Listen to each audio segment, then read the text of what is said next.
He lifted his palm to the glass, same as always. Silence on the other side said, "Come on in," and that's when trouble showed up. Neighborhood courtesy. March, suburban Detroit, Tuesday, 7 a.m.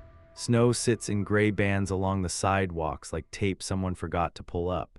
Jim stands at the kitchen window with coffee. He's washed the mug twice already, first with the sponge, then a rinse because soap, he figures, never really leaves the first time. Every morning he raises a hand to the window, a wave to the neighbor across the street. A habit folks trust more than words. Walter usually answers in kind, small nod, quick palm, enough to set the day straight. Today the window across is dark, curtain flat heavy, no hand. Jim touches the glass, draws a circle in the fog, waits. The quiet hangs there like someone else's coat on your hallway hook, names gone, and asking would feel like prying. He walks back through yesterday, trash bins out on time, mailbox talk, weather joke, nothing salty. Maybe he stared too long, comes up empty, and where there's empty, guilt pulls up a chair. He sets the cup in the sink, squares the doormat, corner always drifts left, though nobody steps on it. The fix that comes is simple, fruit basket, a reset button, an apology for something that maybe never happened. Better to say sorry than stand around guessing. Outside, the wind is busy pushing a torn wrapper down the asphalt. Cars line the curb neat as teeth, everything as usual, except the wave is gone, and that tips the whole routine like a table with one short leg. On the next street over, 1874, Randy Klein counts baggies of powder. Phone buzzes, message, new batch tomorrow. He sets it down, looks out, street is quiet for now. Grocery store, noon, fruit laid out under warm lights, bright like it was unpacked straight from a commercial. Jim stands by the pineapple stack. Pineapple, stickered mango, grapes in a clamshell, bananas. He picks a medium basket, not stingy, not a bribe. Cashier ties a bow, too fancy for March. Jim doesn't argue. Gift, she asks without looking up. Oh, something like that. Pause, she cinches the knot. Looks nice. Yeah, thanks. Sharon Delaney has worked this register 15 years. 2 kids, Emma, 7, Jacob, 4, mortgage, a boyfriend her husband doesn't know about. The boyfriend runs with Randy Klein, a small-time dealer down the block. But right now she's just tying a bow, smiling at a guy trying to apologize for something that might not exist. In a month she'll be dead. For now she's a cashier helping a neighbor even out a day. Jim pays, takes the basket, heads out. Adjusts the bow at the door, it's slipped left. Then again, third time by the car because now it's drooping right. Drive home is short, parked cars straight as a rule, wind dragging a bag across the blacktop. He parks at his place, walks straight to Walter's, basket's heavier than it looked. On Walter's stoop the steps have settled a bit. Doormat says welcome, half-peeled letters. Jim sets the basket on it, pulls a folded white note from his pocket, opens it. There's a smiley, circle, 2 dots, a curve. He crosses it out, draws a smaller one neater, prints his address underneath, just in case.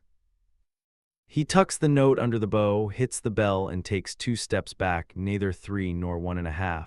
2 is the right distance, close enough to be seen, far enough not to crowd. Door opens slow, Spring Creek's old kind, 80s hardware, Walter in flannel, blank face, his eyes drop to the basket, then the bow, they stay on the bow. Jim motions, for you. Walter takes it with both hands, awkward, like he's afraid he'll drop it, still staring at the bow, not at Jim. Well then, Jim says, letting the words run out of road. Walter nods, quick, door stays open, conversation doesn't. Jim backs up 1 step, turns, leaves. Inside, Walter sets the basket on the kitchen table beside bills and a small apple knife. Doesn't untie anything, just looks, turns the radio on, louder than usual, traffic on the news. He doesn't listen, just stands there. Outside, the wind rearranges bags on the lawn. Jim walks home counting his own steps. Across the street, the curtains don't move, heavy. the house holds its breath. Jim goes in, washes his hands, then the mug, though it's clean, twice, squares the doormat, the corners drifted again, looks out the window. Politeness, he thinks, is doing extra so things look like they've always been fine. Sometimes it works, sometimes it's just wrapping. Today it's wrapping, he still hopes for the truth underneath. Next day, Wednesday, Walter hits the mailbox early. Snow in the ditches is the color of tire water. Treads leave grooves. Jim stands at his own box holding a catalog, watches Walter. Walter doesn't look up, takes his mail, turns, goes. Jim stands another minute. Catalog, mops, bulbs, sales. He doesn't read it. Watches Walter's back, then goes inside. He takes out a small grid notebook, the kind they keep by the checkout, and makes a list. Fence a straighten. Walter's catalog fell in a puddle, dry, return. Mower hold off till weekend. Cookies leave on the step. He looks at the list, 4 items, 4 ways to level something that might not be crooked, but better to level than to guess. Fence gets fixed after lunch, post laned over winter. Hammer, nails, tap, tap, post stands true. He lays a hand along the boards, checks, straight, crosses off 1. Walter's catalog had been sitting in a puddle near the curb. Jim brings it home, spreads it on the radiator. By evening it's dry with a ruffle, slips it into a plastic sleeve, leaves it on Walter's stoop. No bell, crosses off 2. Evening cookies, store-bought oatmeal. He sets them on the step, 2 steps back, look, turn, cross off 3.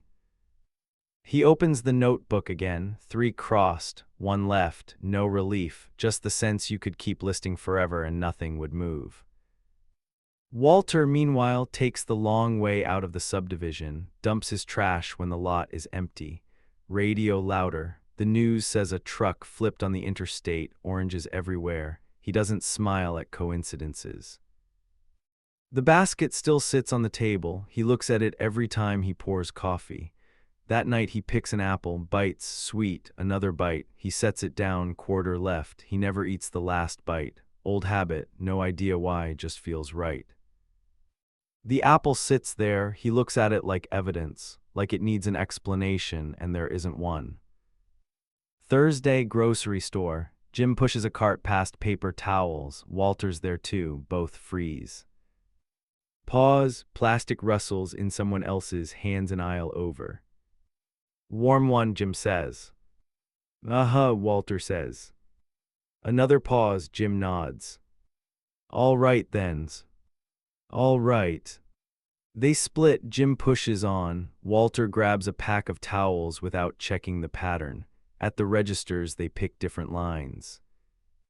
That night, Jim at the kitchen table, notebook open, 3 lines crossed, he writes another. Try and talk. Stares, strikes it out, shuts the notebook. Walter washes a cup, dark comes on outside. New curtains are tight, no light leaks. He pulls them all the way, kills the kitchen light early.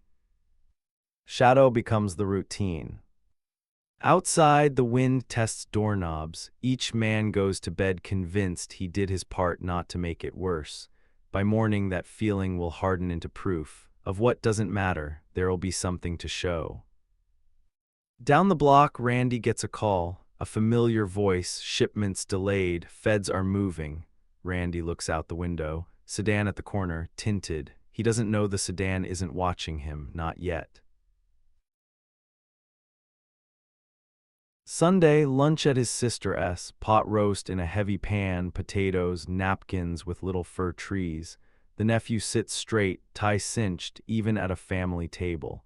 Jim tells them about the curtains, the basket, the wave that didn't happen. Classic interpretive fork, the nephew says, tightening his tie. You need a mediator. Jim looks down at his plate. Well, soft power, you know, de-escalation, you two aren't enemies. Maybe. His sister keeps quiet, smooths her napkin, then Jim's, flattens a crease that wasn't there. I'll stop by, the nephew says, clarify the situation, on behalf of the family, make it official. We'll see, Jim says. Uncle, this is standard procedure. Low-intensity conflicts always resolve through a third party. She straightens the napkin again. Jim nods, not agreement, just a nod. The nephew smiles, adjusts his tie again. Monday evening, nephew walks up to Walter's place, portfolio under his arm, doorbell. Spring creaks, door opens. Walter, in the same flannel, squints at the visitor. I'm here for my Uncle Jim, the nephew says, adjusts the tie. I'd like to clarify the situation. Walter says nothing, door half open. My uncle is a man, you understand, with a circle. Pause. Influential circle. The nephew smiles, clicks a pen in his pocket. Everything's friendly, of course. He settles things fast, quiet. Walter looks at him, blank. So there's no pressure, the nephew says, just information so you understand the context. Got it. Pause, wind pushes the inside curtain. We value order, the nephew adds, touching his tie, and quiet, people here like things calm. Right. Walter steps back, doesn't close the door, doesn't invite him in either. Diplomatic distance. Well then, the nephew says, just wanted you to know, my uncle's not the kind of man people.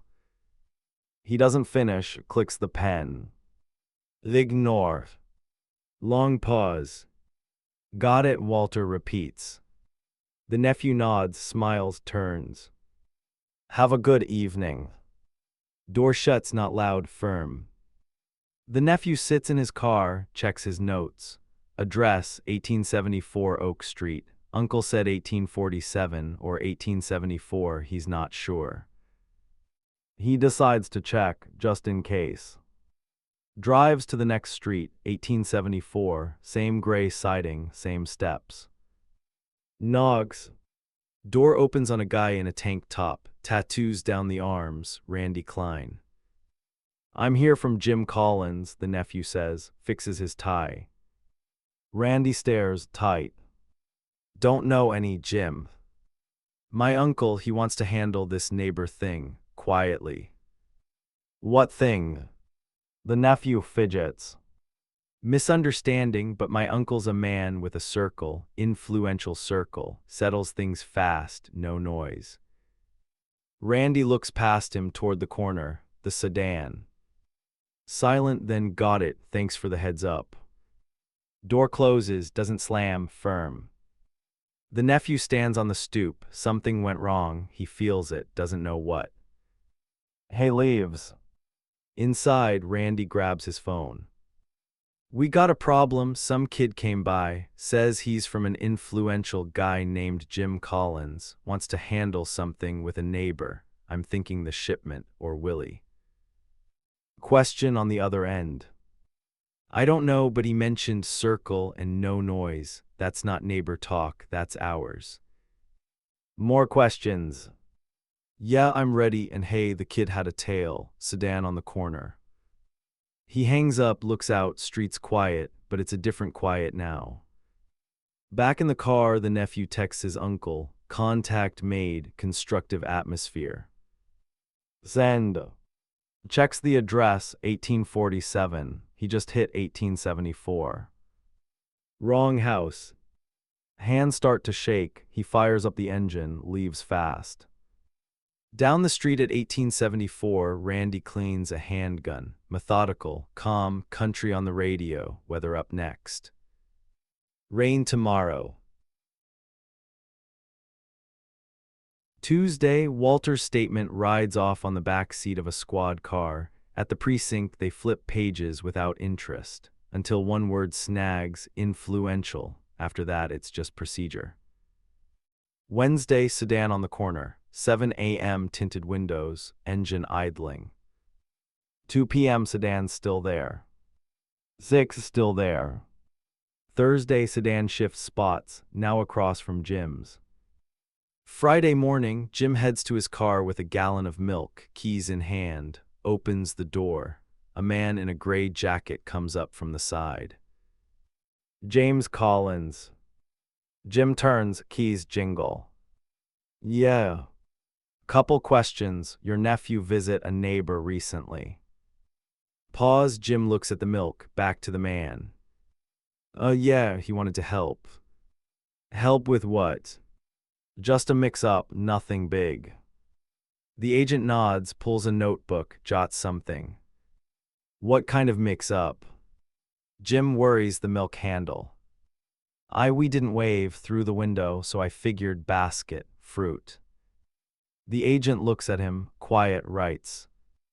Got it, thanks, have a good one.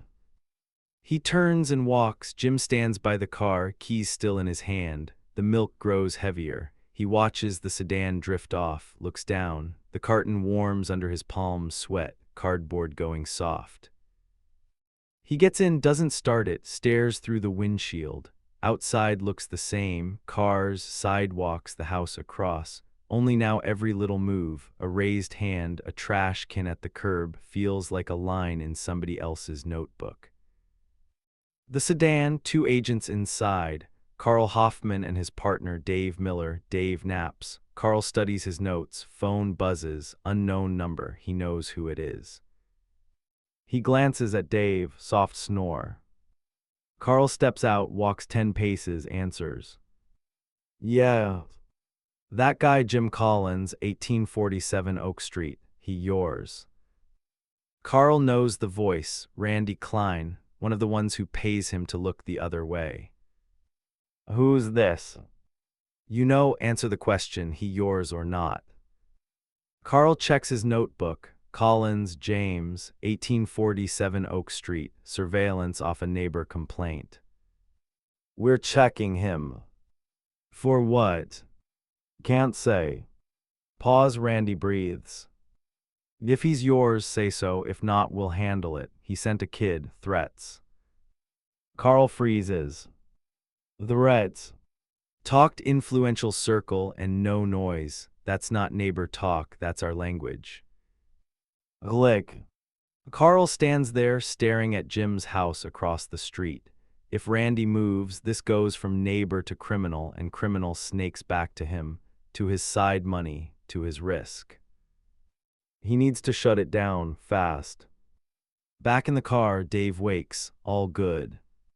Yeah, wife called. A lie, first of many that end with two bodies. Walter pulls a dusty suitcase from the closet shelf. Brown metal latches, lays it on the bed, opens it, smells like old paper, looks, closes, reopens. He doesn't pack. In the kitchen, he stacks documents in a box. Passport, bills, insurance, neat pile, sets the box by the door, doesn't close it. Evening, he sits at the table, radio off. The quiet is aquarium thick. He listens, floorboards, fridge hum, his own breath, all of it louder than yesterday, like someone reached over and bumped the volume without telling him. The basket's mostly empty now, an apple and a banana left. Walter won't touch them, not food anymore, something else. He doesn't have the word. The nephew sits in his car by the mall. Phone rings, Mom. He answers. Hello. They gonna call you into the police. Pause. What? No, why? Some man asked Jim questions about you. What did you say to the neighbor? I was just helping, it's all friendly. Friendly, there are sedans on the street. He goes quiet, stares through the windshield, lots empty. Mom, it's under control. What control? What did you do? Nothing, just a talk, normal. Silence, then a sigh. Fix it. Glick. He sets the phone on the dash, picks it up again, texts to his uncle. We may need to clarify, delete. We should talk, delete. It's fine, delete. Puts the phone down, sends nothing. Dark comes on, lot lights pop one by one. He starts the car, drives off. Evening, back on their block, the sedan returns, same spot, engine idles, lights go out in sequence. Jim's first, Walter's next. Carl sits behind the glass, Dave sleeps. Carl types on a dirty phone to Randy. He's not ours, just a neighbor. Don't touch. Too hot. Deletes. Types. We're checking. Hold. Sends. Puts the phone away. Looks at Jim's house. Walters. The street where people try to live normal. In a week, 2 of them will be dead. For now, he just notes the time the lights go out. April, Thursday evening. Jim does the dishes, the mug twice, habit, knock at the door. He opens. Stranger on the stoop, jacket, jeans, hands in pockets. Jim Collins. Yeah. We need to talk. About what? Randy steps in, doesn't wait on the invite, shuts the door behind him. You sent a kid to my place, tie on, talked influence and circle. Jim blinks. That's my nephew. He was helping with a neighbor. What neighbor? Across the street, Walter. We didn't wave and I figured. Randy stares, long, like he's reading small print. You serious? Yeah, I bought a fruit basket, wanted to apologize. My nephew tried to talk. He must have hit the wrong address. Be it. Randy starts laughing, nervous, almost a bark. Jesus, this is about a wave. Well, yeah. Randy rubs his face. I thought you were DAA or Willie Marcone's people. You're just a neighbor who wanted to wave. Jim nods. Don't send anybody anywhere again. Got it. Got it. And forget I came by. Okay. Randy leaves, door shuts. Jim stands in the kitchen, legs light. He doesn't know what that was. He knows it was dangerous. He washes the mug again, 3rd time. Friday, daytime, Carl sees it clearly. Randy-s going to start pulling threads. If they find the nephew, the kid talks visits. If they find Jim, Jim mentions Randy. The string ends at Carl. He needs a witness tied to Jim who can connect the dots. Someone in the paperwork. Sharon Delaney, the cashier, she remembers the basket. She's in the report. He drives over, follow-up questions. Sharon's house, suburbs, evening, knock, she opens, tired face, apron. More questions. Couple clarifications. She lets him in, kitchen smells like spaghetti. Kids in the other room watching cartoons. Emma in pink pajamas, Jacob with a stuffed dino. You remember the man with the basket? Yeah, polite guy. He say anything else about a neighbor, anyone else? No, just said it was a gift. You sure? Yeah. Carl nods, looks her over. She's clean, no threat. He stands. Thanks, sorry to bother. Hey, leaves. Sharon closes the door, breathes out, calls her friend Coen. You won't believe it, an agent came by, again, about the fruit guy. Coen listens, she's seeing Mike Delaney. Mike runs with Randy. After the call, Coen texts Mike. Mike calls Randy. Randy hears feds are digging. Somebody gave a statement, the cashier. He needs to know what she said. Saturday night, Randy drives to Sharon-s, wants to talk, see what she knows. Carl drives there too, changed his mind. Sharon might remember something, tie him to Randy. He needs to make sure she stays quiet, permanently. They arrive at the same time. Randy steps out of his car, sees Carl, recognizes him. Who are you? Carl turns, sees Randy, gets it. Federal agent. What are you doing here? Work you. Pause, both understand. Carl sees things he shouldn't. Pink bike on the stoop, TV blue in the window, the small shadow behind the curtain, someone moving, a kid. Randy's hand goes for his belt, gun. Carl's mind offers a door, don't shoot, turn around, get in the car, drive, disappear, start clean somewhere warm. Carl is faster, his gun is already up. Shot suppressor, a soft thud. Randy drops, blood on the asphalt, it pools, walks itself to the curb. Front door opens, Sharon lanes out. What? She sees, screams. Carl turns, second shot. Silence. Two bodies, Carl stands there with a warm gun, blood threads toward the storm drain. Slow. Upstairs a light flicks on, kid's room. A small voice, thin, afraid, Mom. Be it. Mom. Carl hears his own breathing, fast, like after a sprint. He didn't run. He killed 2 people in 20 seconds.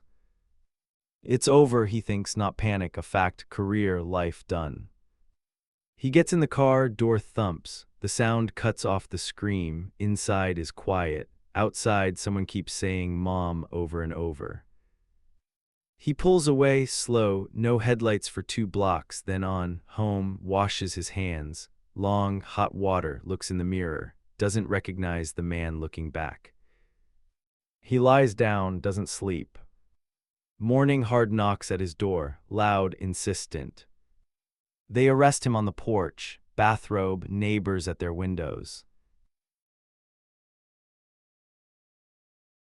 Sunday morning, Jim steps outside, sees police tape and an ambulance 3 blocks down. A neighbor wanders over. What happened?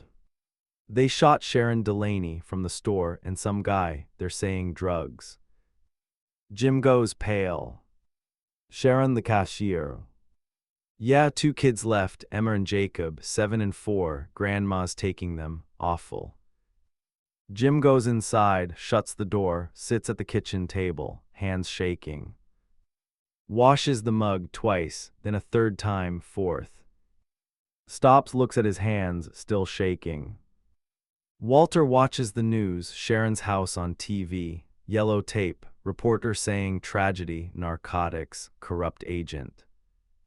Walter recognizes her face, lived 2 doors down, sometimes they waved. He turns the TV off, walks to the window. Jim is there in his own, pale. They both raise a hand, wave. Short in sync.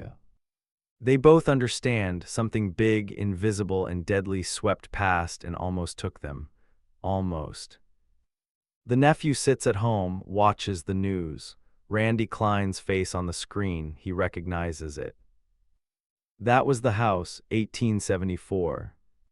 He went to a dealer's door, he threatened a dealer, by accident. Randy's dead, the cashier's dead, the agent's in cuffs. All because of a mixed-up address. He stands, goes to the bathroom, throws up.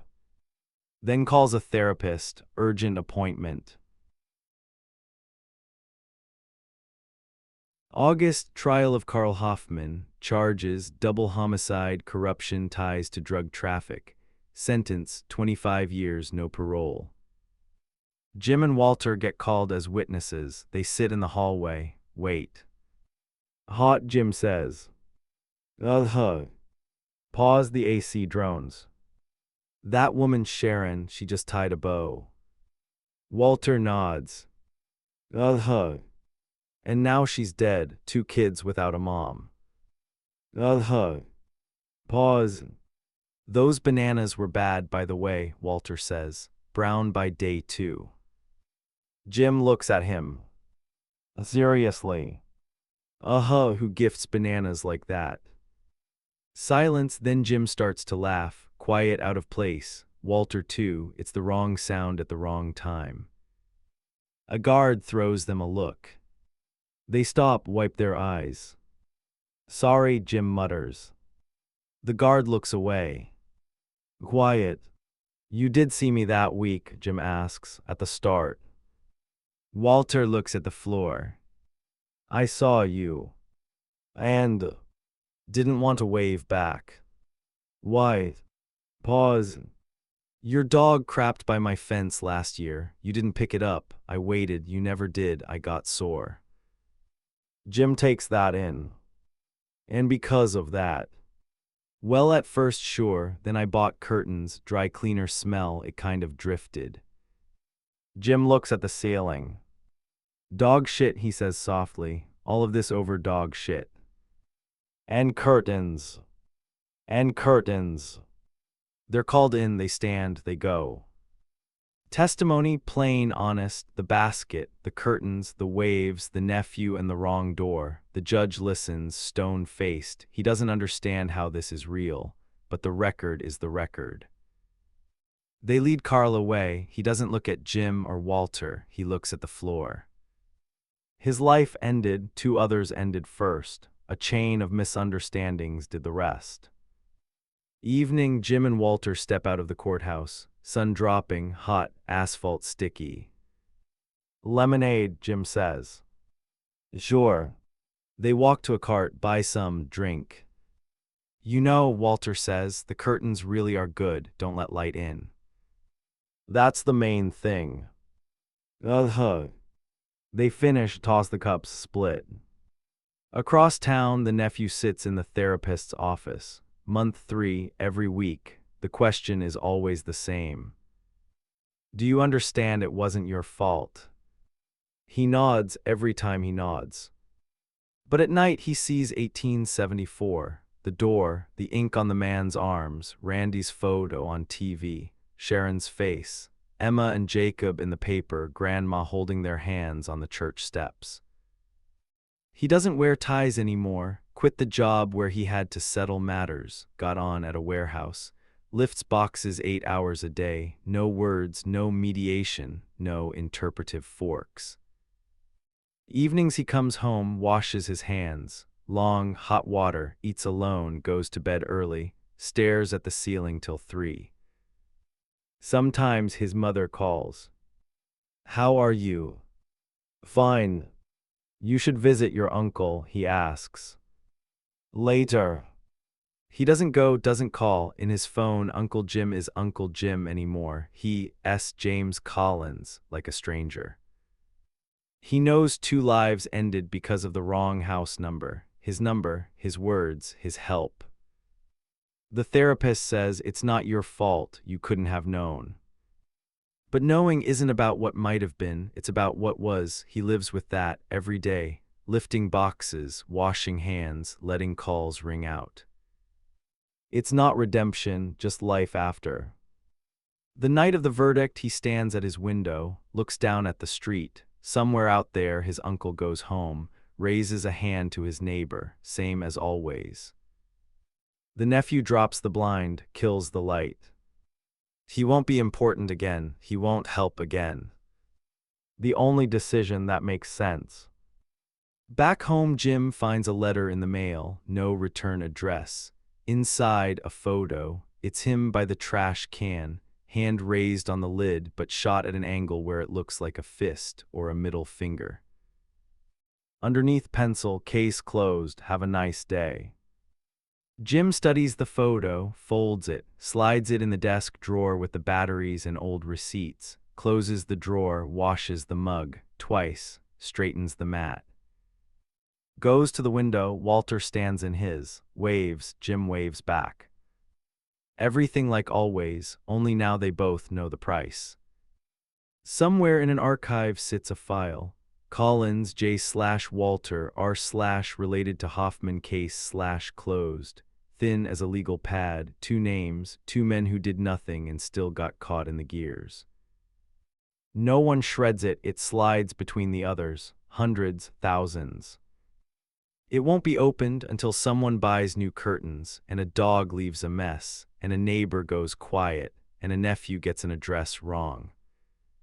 Then it starts again. But not today. Today the city keeps going, cars, sidewalks, people waving through glass, polite, careful, like their lives depend on it. Because they do.